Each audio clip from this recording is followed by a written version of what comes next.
How's the page? I Am Amazed, the channel. Oh, a blessing.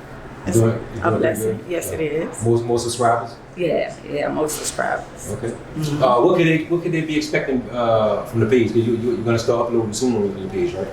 Talking about like relationship, raising your kids, domestic violence, mental health, abuse. Okay. The real life stuff. Yeah, real life Things they stuff. can relate to. Yes, Definitely. a lot. A lot of women is out there being misled, and like the title of my book is "Fault No One But Self." And a lot of women see a lot of stuff. We see a lot of signs, but we ignore the signs when our spouse cheating on us. Yeah, I hear a lot that they rather not know the truth. They're comfortable in their own. Some women rather hear a lie than the truth. That's interesting. They rather go along to get along. And that's fear because they may lose their man or something? I think it'd be stability, more like stability. Okay. Like whoever's the breadwinner, if he's the breadwinner and he paying the bills to bringing the most money home, that's why a lot of women, they go along to get along. You know. But now it's a lot of women paying their own bills and making more money than a man. So a lot of men feel like, they're gonna find the weakest link. And if you're the weakest link, yeah, of course, if you one of the women that's gonna do anything, for them, they can be in your house without having a job and stuff like that. They're looking for women that's on Section 8 where they could lay up on them. Yeah, they have men that's out there that's still preying on women that they feel is the weakest link. And it actually goes both ways, like you said, male or female, whoever's the weakest link, because you find them in both arenas, male and female. Yeah, right. What do you think that done to black relationships? Once the woman start getting her own strength and getting do you think? Well, I guess you can't just put all women in one pile. Right. Because I know you find a lot, especially online right now, a lot of battling in the black family that because the woman has the power now. Well, I was raised to where the man, should have the power. The man should take care of his home. But I also was raised where it was 50-50. It wasn't like, he go out and he gets a job and he pay all the bills. It was like if both of us had a job, we put our money together, we pay the bills, and we have enough money. We go out, we go shopping, we go get groceries together. Now it's like, I could say, it's probably like 100 to 30. It's not even close to 50-50 with the generation on now. Everybody looking for somebody to take care of them. Let me ask you this. A woman with money and has her own power, can she still be feminine to a man? That's dangerous. A woman with money to a man that got less money than her, that's powerful. That's powerful. Because we got women out here like for instance, I'm like that now because of everything I've been through in my life. I'm non-tolerant. And women with money, they ain't tolerating. So it's gonna be like if you bringing confusion and you cheating, she not gonna tolerate that. Not a woman with her own money and her own, like making 6 figures, got her own house, her own car, and all that kind of stuff there. She not putting up with a lot less than that. Yeah. I'm in a wheelchair and I'm not putting up with that. And that's what I was gonna go to, right? Because you always had money. Right. Very, very beautiful woman, right? So would you still allow a man to be a man? Would he? Well, when I was young, I really didn't know what I was worth. Now I know that I am a phenomenal woman and I am a beautiful black queen. No matter if I'm in a chair, walking, rolling, I know who I am and I know whose I am. See what I'm saying? At one time, I really didn't know who I am.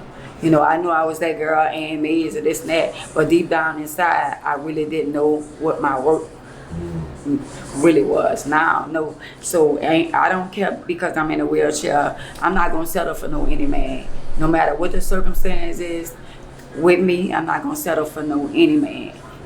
Some women, they just feel like they have to settle, and I'm not gonna settle. If I gotta be by myself, well, it is what it is. I do have a man. I have Jehovah, that's the man in my life. That's who loved me more than any man could ever love me. So if I die today tomorrow without being in a relationship again, I done been married 3 times, but at the end of the day, I was a good wife. So, somebody, well, she been married 3 times. Just because those marriages didn't work, I know I did my part in the marriage as being a submissive wife. And I'm not going to be submissive to a man if he's not submissive. First of all, I want a man that's going to love God. If he don't put God first and then his life is God first, then yourself, and then you can love everybody else. But if you don't love God and you don't love yourself, you could never love me. And that's a part of me that a lot of people really don't know. That in spite of my imperfection, I really love God. I'm not perfect, but I'm working on me. And to say all the things I did in my younger days, I come a long way. In spite of whatever people say and however they feel about me, what I did in my past, I come a long way. So I can tell my own hat to myself because I'm none of what I used to be. And that's a blessing to me to even be here. That's powerful.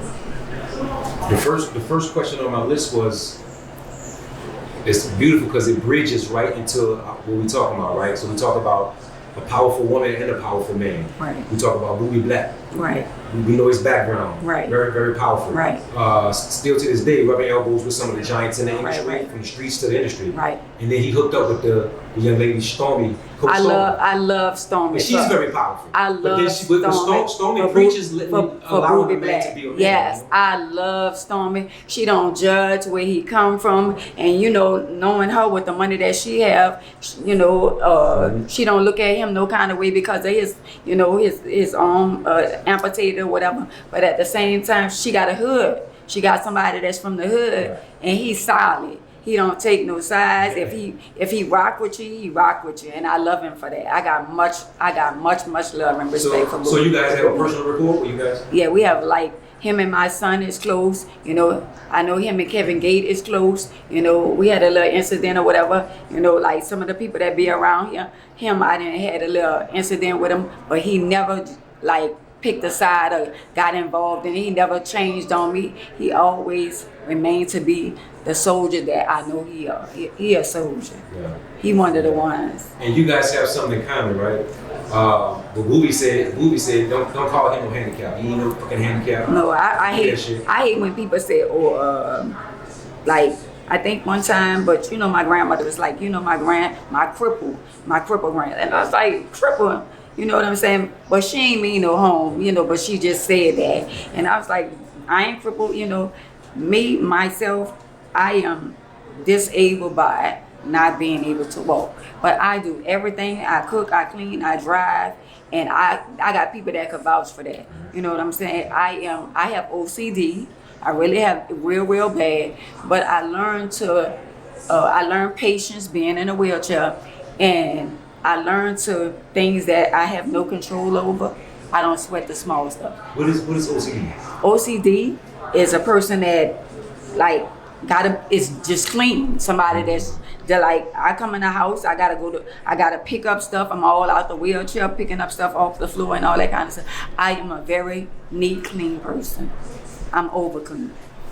And when you say it like that, it sounds like something a person is diagnosed with. You say OCD. Well, I get that from my mom. Like when I was a young girl, and we was. That's a good habit. I mean, it's a good thing. It's good and it's bad because I get put out of people's house when I go to clean it up. I could come to your house and see stuff, and I start cleaning up.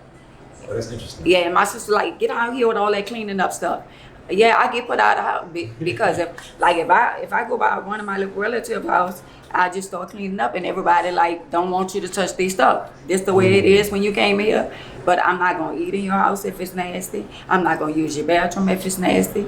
That's just who I am. I just felt like I was the Cinderella girl because my mama used to go to work, and she used to say by me being the second to the oldest, I'm going to work. When I come home, I want my house spick and span. Spick and span. So that's what I had to do, and I had to clean her house. Spick and span.